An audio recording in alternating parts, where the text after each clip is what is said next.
స్వాగతం. ఈ కార్యక్రమానికి ముఖ్య అతిథిగా చేసినటువంటి మన పార్లమెంట్ సభ్యురాలు కేసీఆర్ గారి ఆశీర్వాదంతో మీ అందరి మద్దతుతో రెండోసారి టికెట్ తీసుకొని మీ ఆశీర్వాదానికి ఎదురు చూస్తున్నటువంటి మాలతి కవిత గారికి మీ అందరి యొక్క మద్దతు మరొకసారి తెలియజేయాలని చెప్పి కోరుతూ ఎవరెక్కడ పోతే మాకేందనేటువంటి నిర్లిప్తత గల భావం ఇలా ఎదుటి వారిని కాంగ్రెస్ పార్టీ నాయకత్వాన్ని DBM 38 లో 925 క్యూసెక్కుల కెపాసిటీ గల క్యారింగ్ కెపాసిటీ గల కాలువ DBM 38 మన దుక్కోటి నల్లబెల్లి భూపాలపల్లి దాకా పోతుంది. అది వాళ్ళ DBM 38 ఇప్పటి వరకు వాళ్ళ ప్రభుత్వ లెక్కల ప్రకారమే DBM 38 లో ఇప్పటి వరకు 925 క్యూసెక్కులు మనవిస్తే కట్టిన ఓటీలకుండా నీళ్లు దునికి బయటకు వచ్చి మొత్తం చెరువులన్నీ నిండేది. కానీ 470 క్యూసెక్కులు దాటి గెలిచిన కూడా అది చూపెట్టచ్చు. తప్పని ఒకరైనా మాట్లాడితే ప్రెస్ మీట్ పెట్టి ఒకరైనా ఈ నియోజకవర్గంలో ఖండిస్తే నేనే బాధ్యత వహిస్తా. తీసుకొచ్చేది దానికి ముందు చూపులో బాగా మన ప్రజాప్రతినిధులు మన కార్యకర్తలు నడుము వచ్చి కాలువల ముందు తిరిగి కాలువలన్నీ కూడా సాఫ్ చేస్తే 131,000 అంటే 100% ఎండాకాలం పంట పాకాలతో పాటు ఇలా మాదనపేట రంగయ్య చెరువుతో పాటు 292 చెరువులు, అదే కాకుండా DBM 38 48 DBM కింద క్రాస్ రెగ్యులేటర్లు కట్టింది ఆనాటి టిఆర్ఎస్ పార్టీ, ఈనాటి బిఆర్ఎస్ పార్టీ. అట్లయితేనే ఓటీలకుండా, ఓటీ అంటే తూము, కాలం ఎప్పటింటే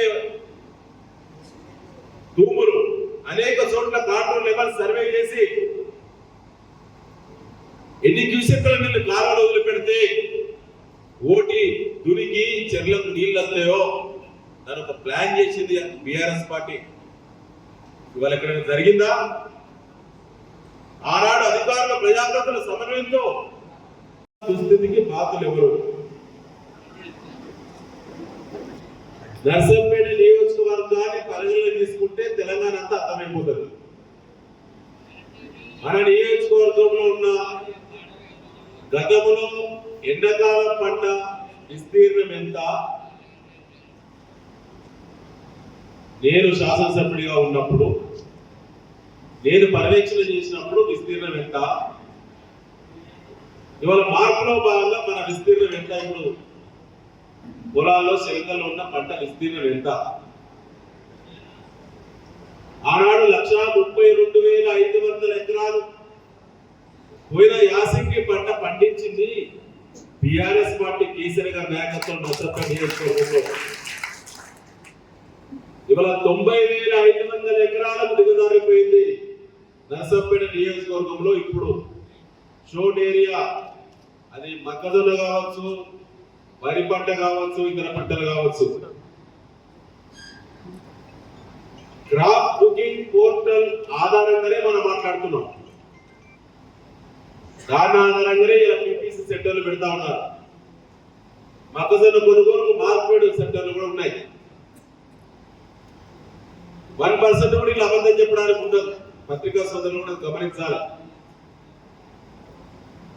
ఇవాళ మన నియోజకవర్గంలోనే 40,000 ఎకరాల పంట ఇలా ఎండాకాలం పంట వేసుకోకపోవడానికి ఆ 40,000 ఎకరాల భూమి ఉన్నటువంటి రైతుల యొక్క దుస్థితికి వేసుకున్న నార్లు ఎదిగిన స్థాయిలో ఈ ప్రభుత్వంపై విశ్వాసం లేక, కాంగ్రెస్ మాటలు నమ్మలేక,